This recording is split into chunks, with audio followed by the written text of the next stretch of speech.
Bonjour à vous les investisseurs, j'espère que vous allez bien. Aujourd'hui je rencontre un expert de l'achat-revente. Aujourd'hui je vous présente François Bourgoin. Il achète dans toute la France. Il achète, il rénove, il ne construit pas encore? Non. Il ne construit pas encore. Il viabilise, il divise. Ouais. Il divise. Aujourd'hui, j'ai l'honneur de rencontrer donc François qui va nous raconter un petit peu son histoire en tant qu'investisseur, ses petits secrets de marchand de biens, les échecs qu'il a pu connaître dans sa vie d'investisseur.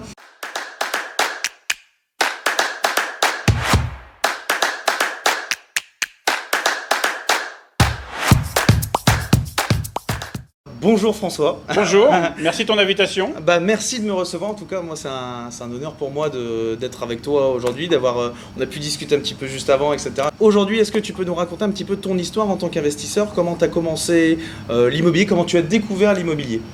Eh bien, j'avais un travail de salarié à l'époque où j'étais chef de service sécurité dans les immeubles de grande hauteur à La Défense. D'accord. Et donc, en même temps, je faisais de l'investissement immobilier. J'ai commencé par un studio, 18 mètres carrés, achat comptant, parce que je ne maîtrisais pas tout ce qui était investissement, crédit, etc.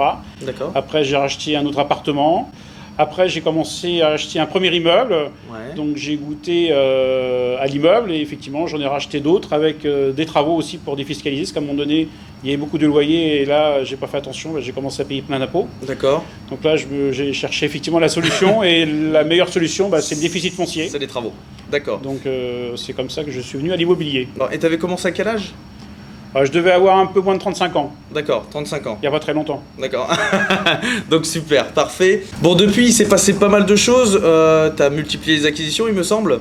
Alors, à titre d'investissement, oui, je suis monté à une 60aine de lots. D'accord. En locatif? En locatif. J'ai fait un peu le tour de mon métier de chef de service sécurité et en fait, j'ai repris une agence immobilière. D'accord. C'est comme ça que je suis monté dans le domaine de l'immobilier. J'ai ouvert plusieurs agences immobilières et forcément, à côté, j'ai commencé le marchand de biens. D'accord, super. Voilà comment je suis arrivé au marchand de biens. Donc, marchand de biens, petit métier de marchand de biens qui consiste à...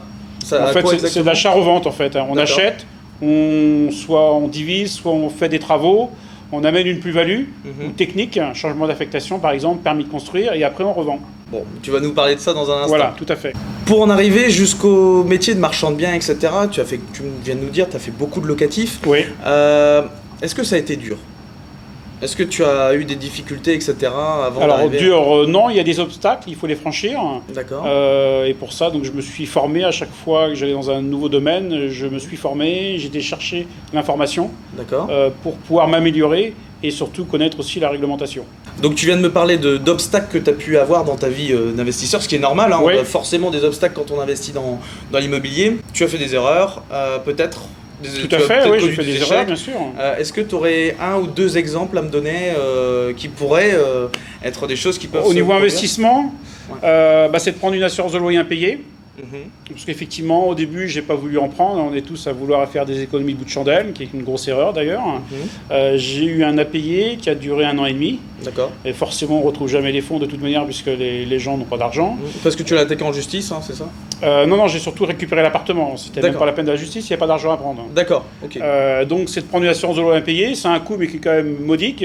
Et en plus, qui est déductible des revenus fonciers. D'accord, donc c'est quelque chose que tu conseillerais? Maintenant, je prends qu'avec l'assurance loyer impayé, même si les gens ont des super revenus. Ils ne sont pas à l'abri d'un incident dans la vie, malheureusement. Exactement, on le voit là avec le coronavirus, il y en a qui avaient des super situations, ils ont perdu leur emploi, etc. Donc le CDI n'est pas forcément le Saint Graal, on va dire, de protection. Ça n'a aucune protection. Donc ça, c'était un premier obstacle que tu as pu avoir. Est-ce que tu en auras un deuxième que tu pourrais donner Dans l'investissement locatif, non, en général, ça se passait bien. Il y a toujours un petit peu des gens qui recherchent la petite bête. C'est pour ça qu'il faut aussi fournir tous les documents obligatoires pour être couvert, notamment les diagnostics.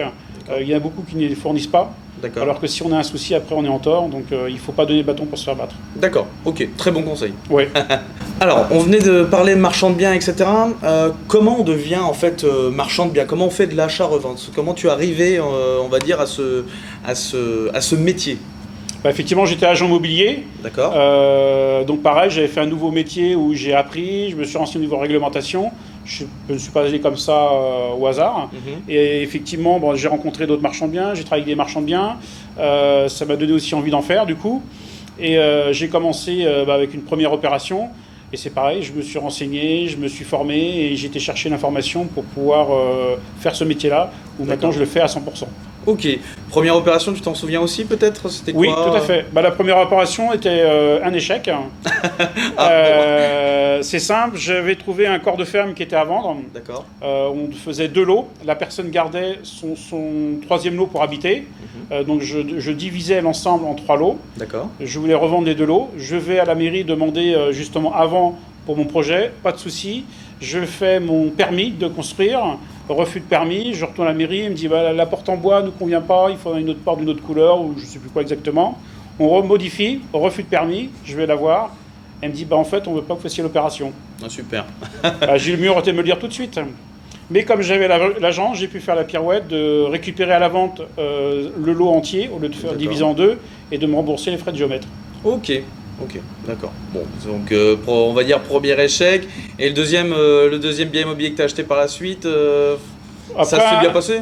Après oui, ça s'est bien passé. Après effectivement, c'est une mécanique et surtout voilà, d'avoir un relationnel avec les communes quand on veut faire la division. Mais en général, ça se passe bien. Est-ce qu'il faut de l'argent en tant que marchand de biens? Oui, il faut de l'argent. Si on vient effectivement les mains vides, c'est pas comme de l'investissement locatif, on peut se faire financer à 110% ou 100%. Là, en tant que marchand de biens, il faut un minimum d'apport. Et de toute manière, en général, les banques ne financent pas quelqu'un qui débute en tant que marchand de biens. Il faut avoir fait 2-3 opérations avant de trouver une banque qui finance. D'accord. Et il y a très peu de banques qui financent, c'est pas comme l'investissement locatif. D'accord. Donc c'est pas du tout la même chose.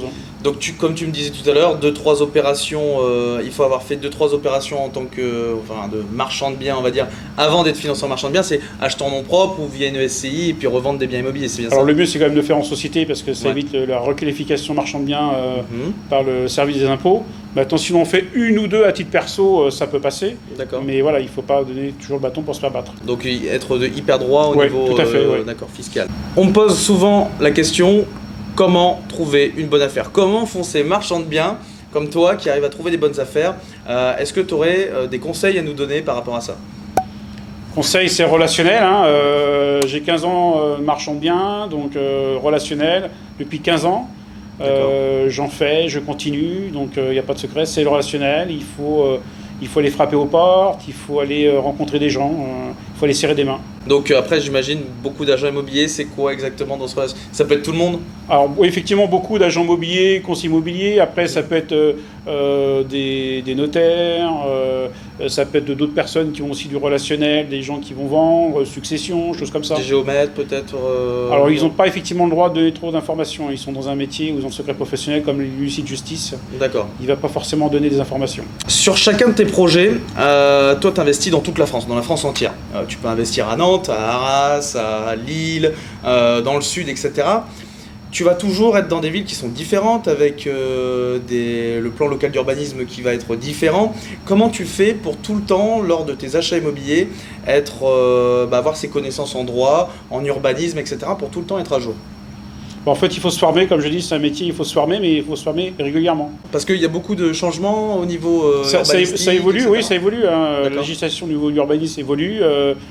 L'exemple récemment où on n'a plus le droit de faire de division en volume pour l'habitation, par exemple. Donc ça, il faut...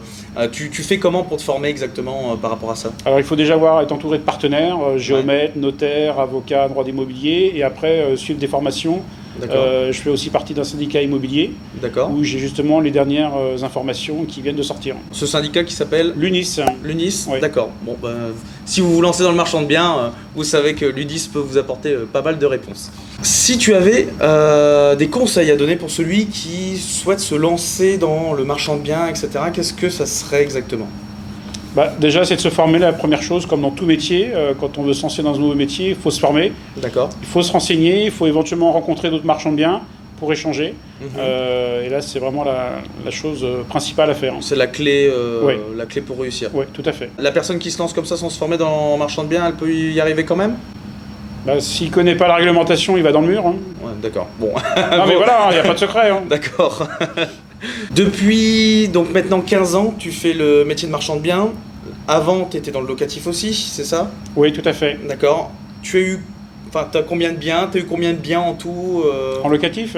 En locatif. En locatif, je suis monté à une soixantaine de lots. D'accord, une soixantaine de lots. Et en marchand de biens Bah, en marchand de biens, effectivement, là, depuis cette année, je fais une acquisition par mois. D'accord. Maintenant, le bien, on peut le diviser en 1, 2, 3 ou plusieurs lots. Donc là, j'ai un nombre de lots, je dois dépasser une quarantaine de lots. Hein. Je n'ai pas le nombre exact. D'accord. Ouais. Une quarantaine d'achats qui ont été redivisés. Tout à etc. fait, oui. D'accord, ok. Donc ça fait déjà des beaux. Ça fait du volume. Ouais, ça fait du volume. Parce que j'ai déjà vu des projets qu'a fait François, et c'est vrai, des divisions de granges, etc. Tu arrives à nous sortir des lots un petit peu de terre. Là, il y a Baudreville, un corps de ferme, je fais 8 lots. D'accord. La Chapelle-Moutil, côté La Ferté-Gaucher, je fais 8 lots aussi. D'accord. Et puis j'achète aussi des lots uniques. En ce moment, la partie marchand de biens, c'est vraiment le cœur de ton métier. Tu fais ça tous les jours. Tout à fait, c'est du 100% marchand de biens maintenant depuis quelques années. Tout à l'heure, tu m'avais dit une petite particularité sur ton métier de marchand de biens. Toi, ce que tu fais, c'est que tu ne fais jamais de travaux. Du moins, tu évites de faire des travaux sur des opérations de marchand de biens. Est-ce que tu peux m'expliquer un petit peu pourquoi? Déjà, moi, je ne suis pas spécialisé dans les travaux, d'une part. Et deuxièmement, ça permet d'aller plus vite parce qu'en fait, pour faire des travaux, il faut être propriétaire du bien. D'accord. Pendant ce temps-là, l'argent est immobilisé, donc on ne peut pas faire d'autres opérations. Et puis, ça engage aussi la responsabilité parce qu'il faut savoir que le marchand de biens est responsable de ce qu'il vend. D'accord. Il faut prendre après des dommages ouvrages. Enfin, c'est plus long. J'ai pas comme certains une entreprise de rénovation à moi, donc effectivement, je préfère aller au plus simple, au plus rapide, diviser et revendre sans travaux. C'est pour toi le meilleur, on va dire, compromis en gestion pour moi, de temps, voilà, etc. tout à fait. Maintenant, il y en a certains qui ont des connaissances dans les travaux, qui ont une société de travaux, et effectivement, pour eux, c'est peut-être plus facile. D'accord. Moi, j'ai choisi cette philosophie de diviser, de revendre sans travaux. D'accord, ça va plus vite, et puis tout à pour fait. Toi, et puis tu peux enchaîner les opérations de marchand. Tout à fait. Super. Sachant que j'ai certains lots qui sont rachetés par des marchands qui ont une société de rénovation et qui rénovent le bien et qui vont le revendre. Exactement. Donc en fait, tout le monde a gagné. Tout à fait, tout le monde est gagnant. Le vendeur gagnant. récupère son argent, toi tu prends ta petite commission parce que tu as viabilisé, etc. Et puis derrière, il y a une société de rénovation qui refait les travaux, etc. C'est vraiment une chaîne. C'est une chaîne, ouais. Bon, c'est super ça. Voilà, je fais partie de la chaîne, je suis un maillon. Il vaut mieux être en début de chaîne ou en fin de chaîne? C'est des métiers différents après, hein. Faut pas dire que... Voilà, c'est des métiers différents. Tout à l'heure en off, avant qu'il y ait les petites caméras, etc., tu me disais un petit peu ta manière de prospecter les biens immobiliers, une technique qui peut être assez particulière pour certains, pourtant qui est pour moi très très bonne afin d'optimiser son temps. Est-ce que tu peux nous donner un petit peu ta technique que tu utilises en tant que marchand pour vraiment, on va dire, gagner du temps et en être fait, efficace? voilà, on m'amène des affaires. Donc moi, je ne me dépasse pas pour faire les visites de suite. Je sélectionne déjà les affaires. Dans un premier temps, est-ce que techniquement on peut réaliser l'affaire? Par exemple, une maison avec un grand terrain, est-ce qu'on peut diviser un terrain? Est-ce que les règles d'urbanisme nous le permettent? Ensuite, si c'est faisable, combien je peux revendre chaque lot? De savoir par rapport au prix de vente, est-ce qu'il y a une marge qui est réalisable ou pas? Ou est-ce que le prix est négociable jusqu'à un certain point afin d'avoir ma marge? Si ces deux points-là sont remplis, éventuellement, je peux déjà faire une offre pour voir si le vendeur est ouvert, et après de visiter.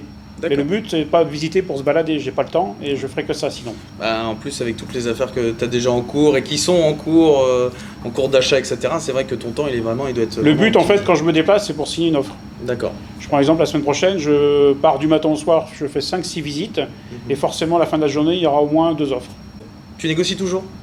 C'est pas une question de négociation, les gens pensent que le marchand de biens rachète au rabais. Non, c'est pas vrai.